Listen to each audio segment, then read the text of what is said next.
And today's talk will be on colon capsule endoscopy. Okay, so this is a summary of what we will talk about. We will discuss what is colon capsule endoscopy and what is the diagnostic accuracy and safety profile of this procedure. Also, we will cover some recent publications on colon capsule endoscopy from this year. So the first one was the NHS England colon capsule pilot study, which was published in APNT.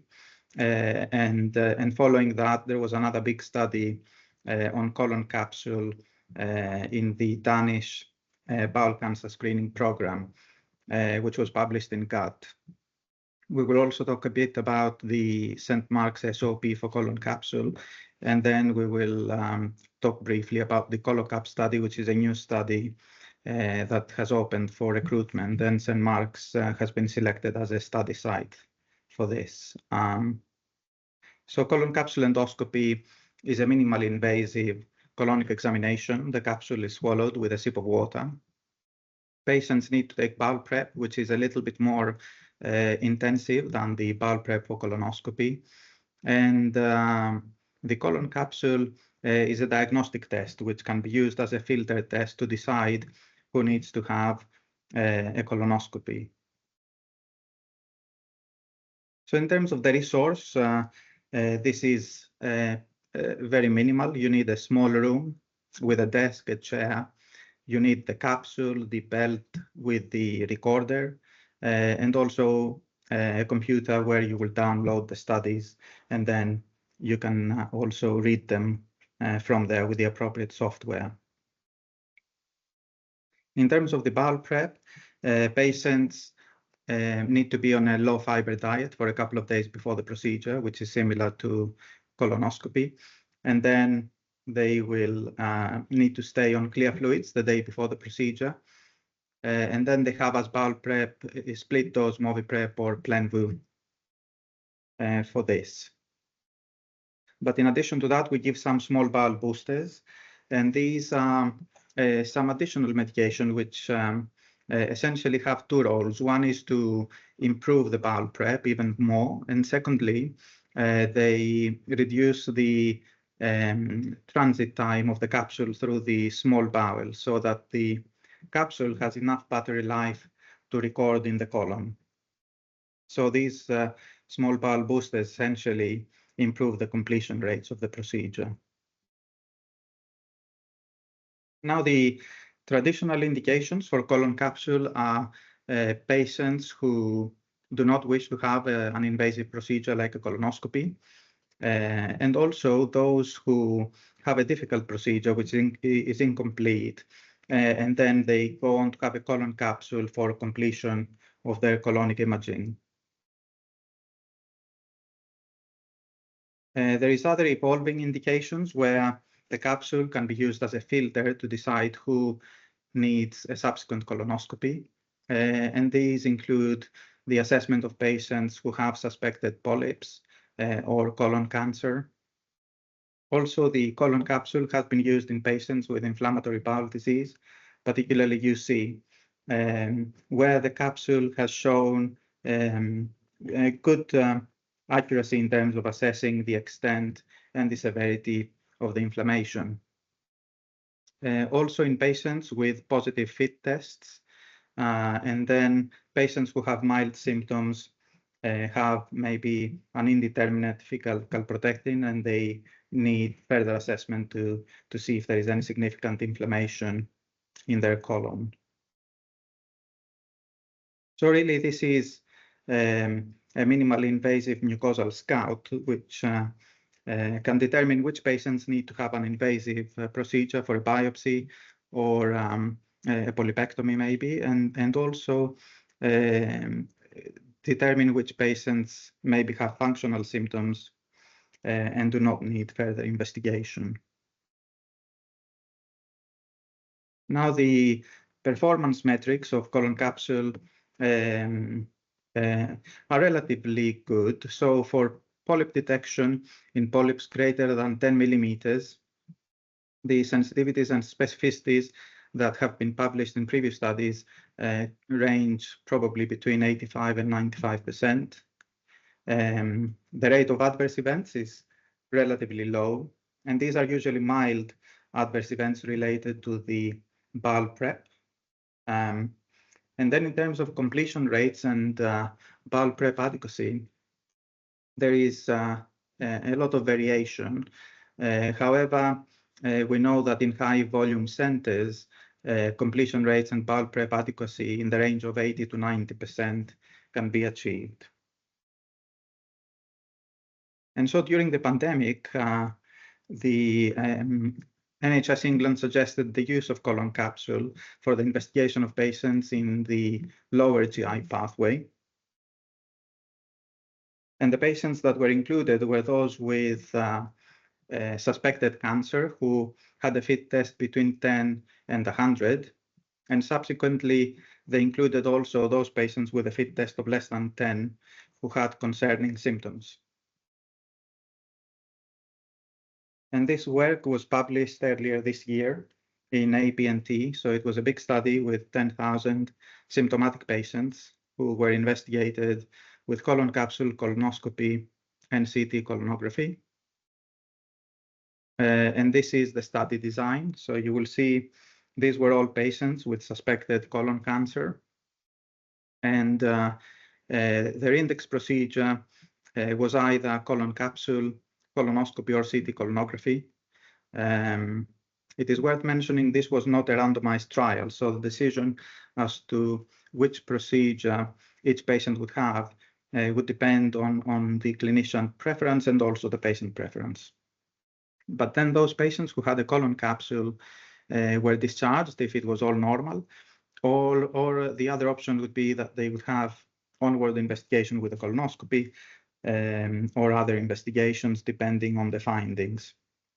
So there were actually two components in this study. One was the matched accuracy study, where the findings of colon capsule were compared to the findings of subsequent colonoscopy or colorectal endoscopy in the same patients. And there was the comparative accuracy study where the findings of colon capsule were compared to colonoscopy and CT colonography, but these were different groups of patients. So as we said, it was a big study with 10,000 patients who were recruited prospectively across 55 trusts. And the study period was from April 2021 to March 2024. Almost 5,000 patients had a colon capsule as their index investigation. About 5,000 had a colonoscopy, and 466 had a CT colonography. And I will start with the matched accuracy study, where those patients who had a colon capsule were either discharged or had an onward referral for colonoscopy or colorectal endoscopy. In terms of polyps, you will see here that more polyps were diagnosed at colon capsule compared to subsequent colonoscopy or colorectal endoscopy, which includes colonoscopy plus flexible sigmoidoscopy. So patients with significant polyps, there was 43% in the colon capsule group versus 41% in the colonoscopy group. The authors of the paper suggested this may have been either because some small polyps could have been missed at subsequent colonoscopy, or sometimes there is also the possibility of double counting polyps with colon capsule because the capsule can move back and forth in the colon, so there is this risk of counting a polyp twice. Now, the sensitivity of colon capsule in procedures that were both complete and adequately prepared was 97% for polyps greater than 10 millimeters and also in the 6 to 9 millimeter group. In terms of colorectal cancer, 69 cancers were diagnosed in the colon capsule cohort. 14 of those patients had either an incomplete or inadequate prep at colon capsule, so these patients required a subsequent colonoscopy, but no cancer was missed at the time of the investigation for those who had a complete and adequately prepared procedure. During the study, one interval cancer was reported. This was a patient who had an index colonoscopy, which was incomplete, and was followed by a colon capsule for completion. And the colon capsule in this patient diagnosed a small polyp in the cecum, and the patient declined further investigation. He was offered a GA colonoscopy to complete the procedure, but declined it, and then presented later with a cancer in the right colon. So this was classified as a post-colonoscopy and post-colon capsule colorectal cancer. And then we will move on to the comparative accuracy study, which compares those patients who had index colon capsule, colonoscopy, or CT colonography. And here you will see the patient group who had colon capsule had a lower age and a lower FIT test compared to the other two groups. And the authors suggested this is maybe because the clinicians were referring patients who they thought were lower risk for colon capsule. So here, in the intention to investigate analysis, which includes all the index procedures, a smaller proportion of colon cancers were diagnosed in the colon capsule group. It was 1.1% versus 3% for colonoscopy and 3% for CT colonography. And again, we see a slightly higher diagnosis of polyps in the colon capsule group. 43% of patients had polyps versus 40% for colonoscopy and 23% for CT colonography. The safety of colon capsule in this study was relatively good. 1.6% had complications, and these were usually mild complications. The retention rate was 0.2%, and more than half of these cases were caused by colon cancer causing retention of the capsule. There were 2 perforations, 3 patients required a laparotomy, and 1 patient died, but this was caused by the pathology detected by the colon capsule rather than the procedure itself. And in terms of completion and bowel prep adequacy, the colon capsule in this study was complete in 74% of cases and adequately prepared in 74%, but only 63% of patients had both a complete and adequately prepared study. And this was significantly lower compared to the 88% for colonoscopy and CT colonography. But the colon capsule had some utility in terms of colonoscopy sparing capacity. So you will see here that of those patients who had a colon capsule, 50% did not require any further colorectal investigations. And 49% of patients remained in a colorectal diagnostics pathway. Only 14% of patients required an urgent colonoscopy, and 24% could be downgraded to a routine pathway. So the key messages from this study were that the procedure appears to be safe with a retention rate of 0.2%, which is much lower than small bowel capsule. The sensitivity of colon capsule in complete and adequately prepared procedures was 97% for polyps more than 10 millimeters and in the 6 to 9 millimeter category. No cancers were missed by complete and adequately prepared procedures. And no cancer has been reported in those patients in the comparative arm of the study who were discharged following a normal colon capsule. The colon capsule can be used as a filter test because of its colonoscopy-saving utility, but it also has a prioritizing role and can differentiate those patients who need an urgent colonoscopy because they have significant findings compared to those who can be investigated routinely. The main problem is the completion rates and the bowel prep adequacy, which are significantly less than colonoscopy and CT colonography. And so appropriate selection is very important. And then we had the publication of this study from the Danish screening program, which used colon capsule for patients on the screening program. This study looked at patients who had a positive FIT, and in the Danish bowel screening program, the FIT test is positive when it's 20 or above. So there was a control arm where patients were offered colonoscopy if they had a positive FIT. And then there was the intervention arm where patients were given a choice to either have a colon capsule or a colonoscopy following a positive FIT. And those patients who had a colon capsule, if they had a complete procedure with adequate prep and with no significant findings, they could be discharged. Whereas those patients who had an incomplete procedure, inadequate prep, or significant findings were then referred on to have a colonoscopy. And you will see from this flow chart of those patients who were invited, about 1,800 had a colon capsule. And of those patients, 70% were referred for colonoscopy.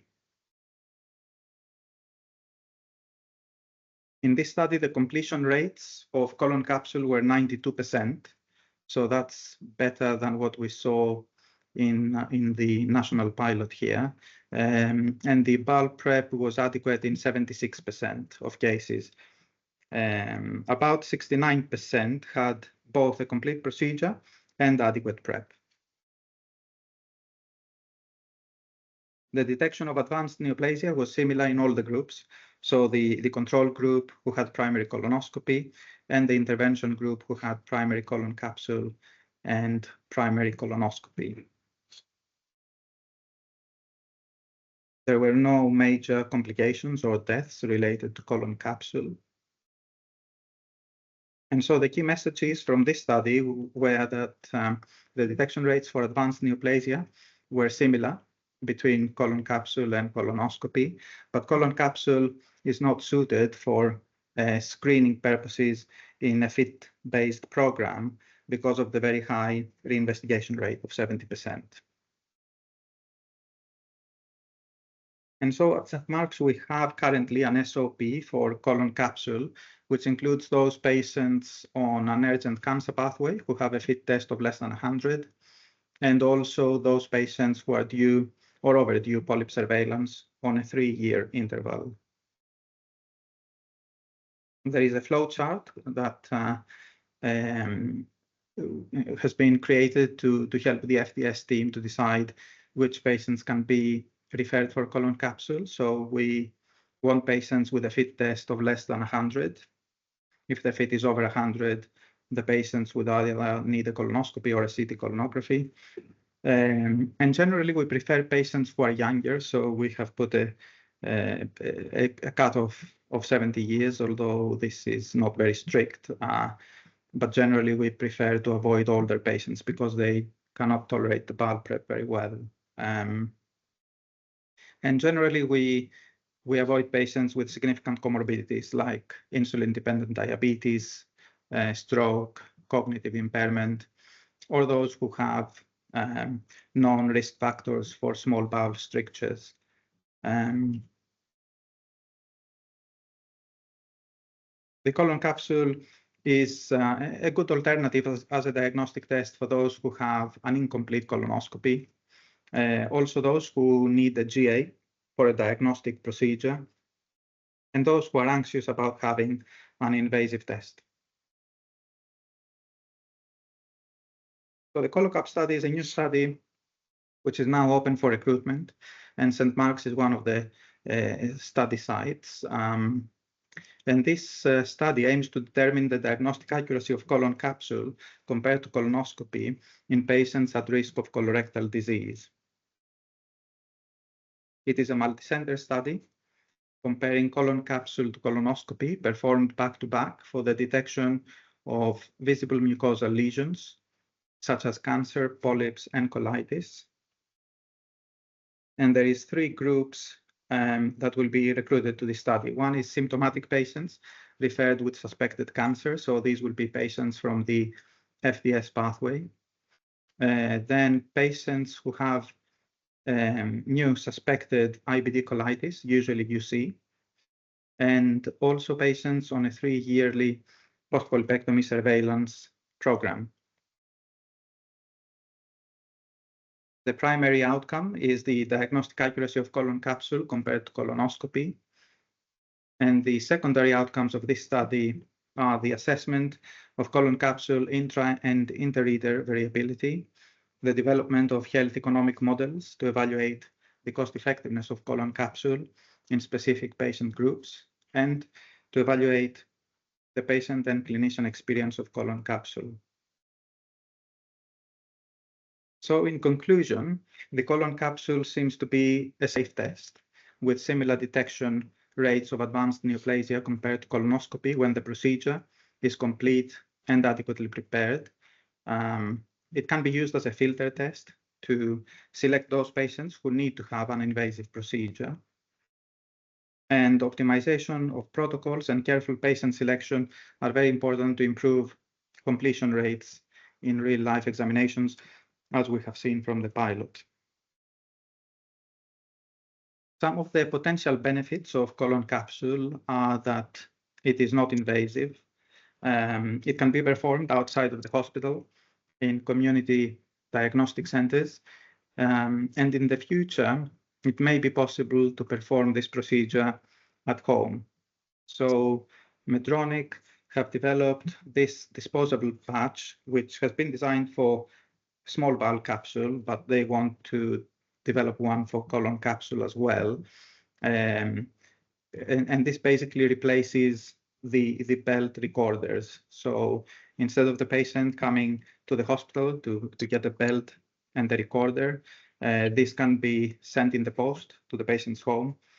And then with the cloud-based technology, it will be possible for the patients to upload their studies from using a smartphone onto a cloud, and then this study can be read remotely by the clinicians. So in the future, it may be possible to do this whole procedure completely at home.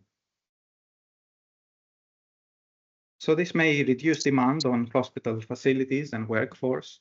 It increases capacity for colonic imaging with minimal investment and space. There are no infection control risks. The procedure is safe. And of course, the learning curve for colon capsule is shorter compared to colonoscopy. So as a final thought, we think that colon capsule will not replace, obviously, colonoscopy and will not and does not compete with colonoscopy, but these procedures can be used in a complementary way to improve the patient journey and the patient experience. Of course, there are further studies that need to be performed. There are several questions which have not been answered adequately, such as which patients will benefit the most from this procedure, what is exactly the position of colon capsule in diagnostic colorectal pathways, is it cost effective, and if so, in which patients groups would it be more cost effective, and also whether the procedure is environmentally friendly and whether it contributes to green endoscopy. So I will stop here. Thank you very much for listening.